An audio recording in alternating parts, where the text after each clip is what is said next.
লাইফটাকে জটিল বানাবেন না। অল্প কয়েকদিনের দুনিয়া এমনিই কেটে যাবে, এটা ওই দিকে যেন না ঠকি, ওইটা খেয়াল রাখবে। ওইখানে ঠকলে সব শেষ, আমও শেষ, সালাও শেষ। ওইখানে যেন ঠকে না যায়, এটা খেয়াল রাখতে হবে। তাহলে প্রথম ফ্যাক্টর হচ্ছে সুখী সমৃদ্ধ জীবনের। Will make our life simple.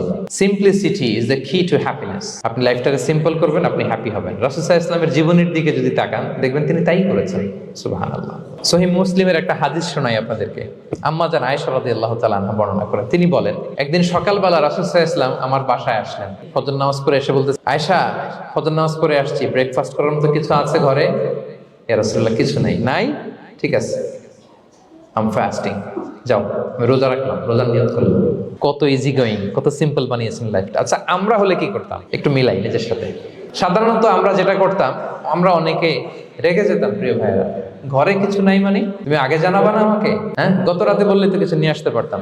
সাধারণত এইভাবেই তো রিয়েক্ট করি আমরা, আগে জানাবা না কেন, আগে বলো নাই, রেগে যেতাম। অথবা বলতাম, আচ্ছা ঠিক আছে, এখন যে একটা কিছু ব্যবস্থা করি, দেখি কিছু পাওয়া যায় কিনা। এরকম অনেক ওয়ে খুঁজতাম।